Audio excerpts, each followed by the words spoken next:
আসসালামু আলাইকুম আপুরা ভাইয়ারা, সবাই কি তখন ভালো আছেন? আলহামদুলিল্লাহ, আমিও ভালো আছি। আজ সহজভাবে শীতের একটা রিং পুলি পিঠার রেসিপি নিয়ে চলে আসলাম আপনাদের মাঝে। পিঠাটা দেখতে যতটা লোভনীয়, খাইতে তার চেয়েও বেশি দুর্দান্ত স্বাদ, আর কম সময়ে তৈরি করে নিতে পারবেন।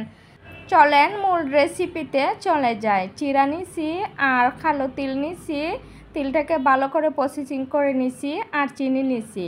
পুর পিঠার জন্য পুর তৈরি করব অন্যরকমভাবে, ভিন্ন স্বাদের পুর খাইতে বেশি ভালো লাগে। চুলাতে কড়াই বসাইয়া চিড়ে দিয়ে দিতেছি। কড়াই যে সময় গরম হয়ে আসছে, এখন চিরাটাকে হালকা করে ভাজা ভাজা করে নেব।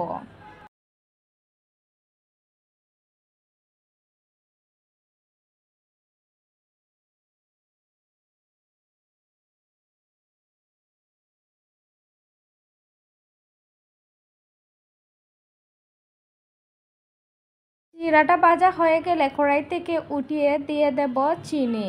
চিনি একটু সামান্য পরিমাণ পানি দিয়ে দেব। দিয়ে আমি একটু সময় লাগিয়ে ক্যারামেল তৈরি করে নেব চিনির।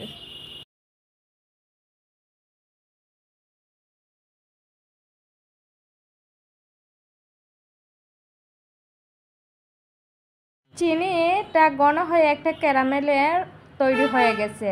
এখন আমি দিয়ে দেব চিরা, ভাজা চিরা, আর দিয়ে দেব তিল। তিলটাকে বাজিয়া গুঁড়া করে রাখছি, সেই গুঁড়া করা তিল দিয়ে দেব।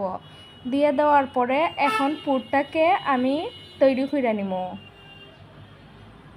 চিরা দিয়ে পুরটা তৈরি করে খাইয়া দেখুন, পিঠাটা আসলেই অন্যরকম একটা টেস্ট পাওয়া যায়। ভিন্ন রকম স্বাদের পিঠা খাইতে অবশ্যই আমাদের সবারই কম বেশ ভালো লাগে।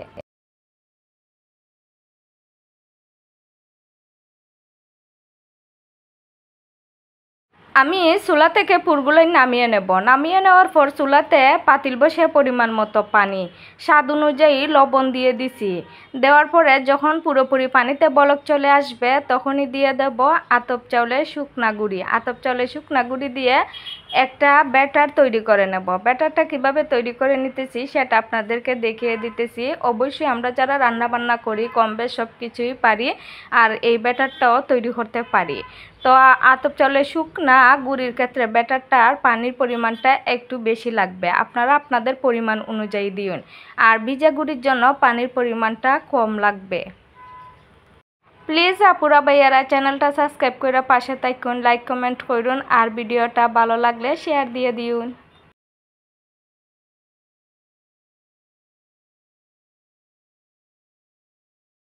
আমার ব্যাটারটা হয়ে গেছে। 2-3 সেকেন্ডের জন্য অবশ্যই ঢাকনা দিয়ে ঢেকে রাখবেন। রাখার পরে এখন আমি তালে নিয়ে নিছি গরম অবস্থায়। নেওয়ার পরে হাতে ঠান্ডা পানি লাগিয়ে ব্যাটারটাকে ভালো করে মতে নেব। যতটা ভালো করে ব্যাটারটা মতে নিতে পারবেন ততটা পারফেক্টভাবে একটা ডো পিঠার জন্য তৈরি হয়ে যাবে। আর পিঠার ডোটা মতে নেওয়ার পরে অবশ্যই একটা ঢাকনা বা ভিজা কাপড় দিয়ে ঢেকে রেখে দেবেন। না হলে পিঠা করতে করতে কিন্তু পিঠার যে ডোটা সেটা কিন্তু বাতাস লাগলে পর শক্ত হয়ে যায়। আমি গুল একটা লেচি বলে নিছি, উপরে গুড়ি ছিটিয়ে দিছি। দেওয়ার পরে গুল একটা রুটি বেলে নেব।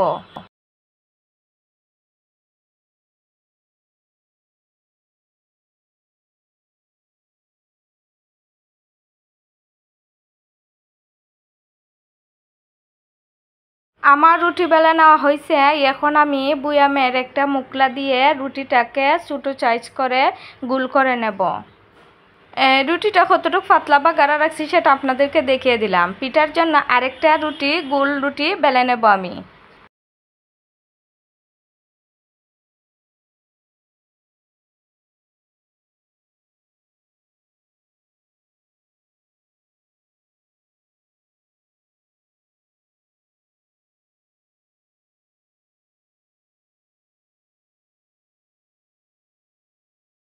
আমি ছোটো একটা লেচি নিলাম। নেওয়ার পরে গুল একটা পাতলা রুটি বেলে নেব।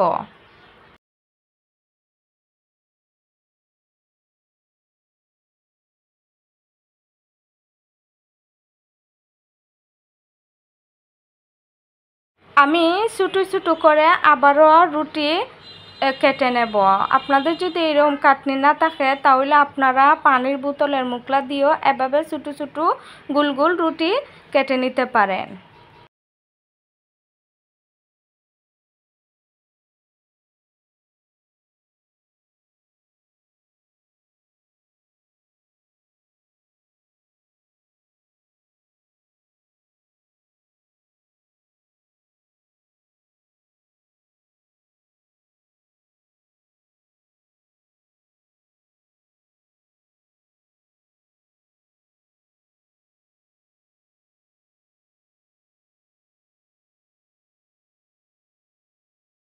আমার রুটি কাটা শেষ হয়ে গেছে।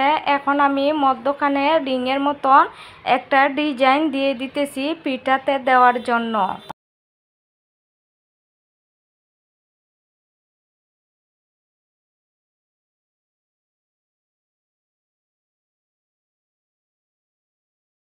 আমি পিঠার মধ্যে এখন তিলের পুরটা দিয়ে দেব। দিয়ে দেওয়ার পরে আটা দিয়ে একটা পেস্ট তৈরি করছি, সেই পেস্টটা পিঠার সাইডে লাগিয়ে দেব। আটার কাজ করবে, পিঠাটা ভাজার সময় ছুটে যাবে না।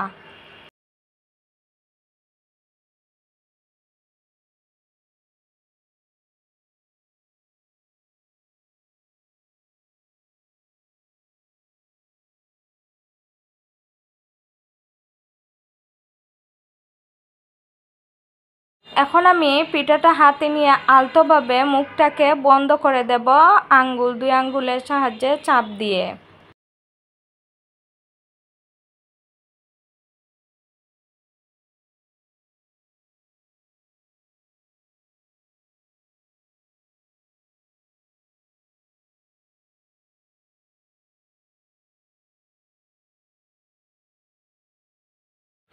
আমি পিঠার সাইডে আটার যে পেস্টটা তৈরি করছিলাম সেটা লাগিয়ে দিতেছি।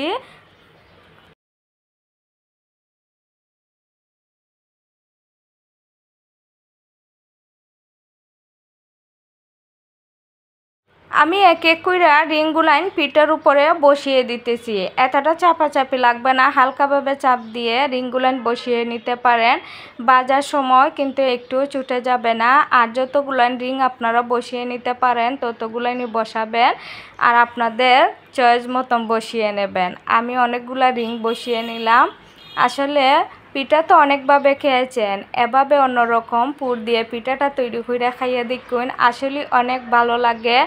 আর স্বাদের পিঠা, ভিন্ন ভিন্ন ডিজাইনের পিঠা দেখতে যতটা সুন্দর, খাইতেও কিন্তু তার চেয়েও দুর্দান্ত স্বাদ লাগে।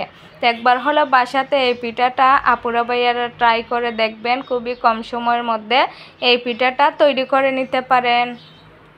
আমি অল্প একটু ডুর মধ্যে ফুড কালার দিয়ে দিছি। আপনারা না চাইলে ফুড কালারটা স্কিপ করে দিতে পারেন, রান্না করা খাওয়ার হলুদও অ্যাড করতে পারেন এইখানে ফুড কালার হিসেবে। তো আমি একটা পিঠা একই নিয়মে আপনাদেরকে তৈরি করে দেখাইয়ে দিতেছি।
আমি অনেকগুলা পিঠা তৈরি করে নিছি। এখন চুলাতে চলে যাব। চুলাতে পাতিল বসে পানি দিয়ে দিছি। পানিতে যখন পুরোপুরি একটা বলক চলে আসবে তখনই দিয়ে দেব পিঠাগুলাই এক এক কইরা ছিদ্রযুক্ত একটা তাল নিছি, তালের মধ্যে দিয়ে দেব সিদ্ধ দেওয়ার জন্য। আর সিদ্ধ দিতে তেমন একটা সময় লাগে না, 7-8 মিনিট সময় লাগে পিঠাটা সিদ্ধ হইতে।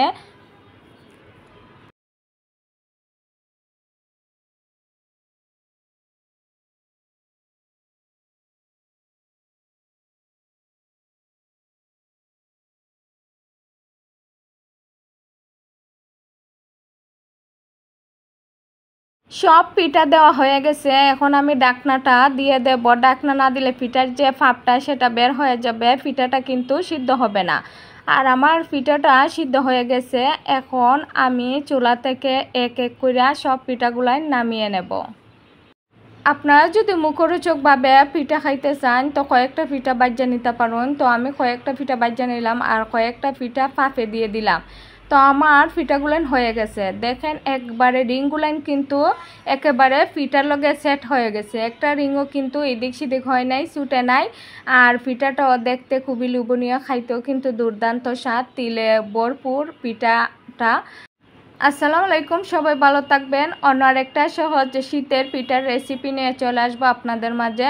সবাই ভালো থাকবেন, সুস্থ থাকবেন। সবার জন্য ভালোবাসা ও দোয়া রইল। আল্লাহ হাফেজ।